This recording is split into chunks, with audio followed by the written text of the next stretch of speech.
சைனாவை சேர்ந்த பிரபல car manufacturing கம்பெனியில் ஒன்று ஹாங்க்வி. இவங்க ரோல்ஸ் ராய்ஸ் காரை பிரதிபலிக்கிற மாதிரியான ஸ்டைலில் ஒரு சூப்பரான ஒரு சொகுசு கார் மாடலை விற்பனை செஞ்சுட்டு வராங்க. இந்த காரோட பேரு L5 அப்படின்னு கூப்பிடுறாங்க. இந்த காரோடைய செகண்ட் ஜெனரேஷன் மாடலை இப்போ ஹாங்க்வி ரிலீஸ் பண்ணியிருக்காங்க. 2023 ஷாங்காய் ஆட்டோ ஷோல தான் இந்த காரை அவங்க ரிலீஸ் பண்ணாங்க.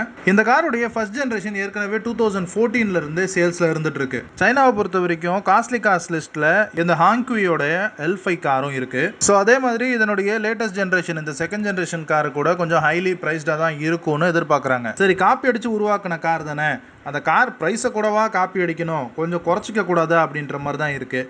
ஒரு நியாயம் வேணாமாடா அப்படின்னு தான் கேட்க தோணுது. ஏன்னா ரோல்ஸ் ராய்ஸ் கார் 10 கோடி ரூபான்னா இதனுடைய விலையும் ஆல்மோஸ்ட் அந்த ரேஞ்சுக்கே கொண்டு வந்துடுறாங்க. இந்த ஹாங்க்வி L5 காரு ஃபர்ஸ்ட் ஜெனரேஷனை கம்பேர் பண்ணும்போது இப்போ ரிலீஸ் ஆகிருக்கிற இந்த செகண்ட் ஜெனரேஷன் பார்க்கறதுக்கு இன்னும் பெட்டராக இருக்குது. குறிப்பாக இதனுடைய ஸ்போர்ட்ஸ் லுக்கில் கொஞ்சம் கான்சன்ட்ரேட் பண்ணியிருக்காங்க. அதே சமயம் இதனுடைய ஃப்ரண்ட் லுக்கு கொஞ்சம் கிளாசிக்கான அந்த ஓல்ட் ஸ்கூல் டைப்பில் இருக்கிறதும் நல்லா தான் இருக்குது. சரி, இவ்வளோ அப்டேட் பண்ணி செவ்வால மண்டை மேலே இருக்கிற கொண்டையை மறந்துட்டியே அப்படின்ற காமெடி தான் ஞாபகத்தில் வருது. ஏன்னா சைட்லேயும் பின்பக்கமும் இந்த காரை பார்க்கும்போது அப்படியே ரோல்ஸ் ராய்ஸை அட்டை காப்பி அடித்தது நல்லாவே தெரியுது. சரி, அது கூட பரவாயில்ல. ஆனால் ரோல்ஸ் ராய்ஸுடைய அந்த ஸ்பிரிட் ஆஃப் எக்ஸ்டசி இருக்குல்ல, அந்த பானட்லேருந்து வெளியில் வருமே அந்த லோகோ பொம்மை, அதே மாதிரி இந்த காரில் இந்த ஹாங்க்வியோடைய லோகோவும் அதே மாதிரி ரோல்ஸ் ராய்ஸை அப்படியே டப்பி அடித்து வச்சிருக்கிறாங்க. ஆனால் என்னதான் அவுட்டர் லுக்கு கொஞ்சம் ரெட்ரோ ஸ்டைலில் இருந்தாலும் இன்டீரியரில் டோட்டலாக மாடர்னாக மாற்றிட்டாங்க. 3 LED ஸ்க்ரீன்ஸ் கொடுத்துருக்குறாங்க.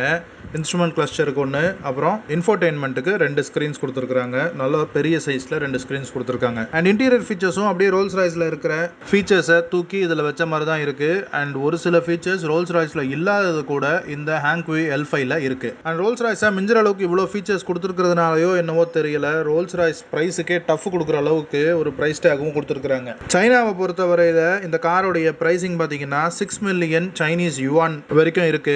அண்ட் இதை நம்ம இந்திய ரூபா மதிப்பில் கன்வெர்ட் பண்ணி பார்த்தோம்னா 7 கோடி ரூபா வரைக்கும் வரும். அடே, நீ உண்மையிலேயே ரோல்ஸ் ராய்ஸ் கிடையாது, ரோல்ஸ் ராய்ஸ் உடைய காப்பி சைனா மேக்குன்றதை மறந்துட்ட. ரோல்ஸ் ராய்ஸ் வாங்க வசதி இல்லாதவங்க அந்த ஃபீச்சர்ஸ் அனுபவிக்கிறதுக்காக நீ ரோல்ஸ் ராய்ஸை காப்பி அடிச்சிருக்கன்றதையும் மறந்துட்ட.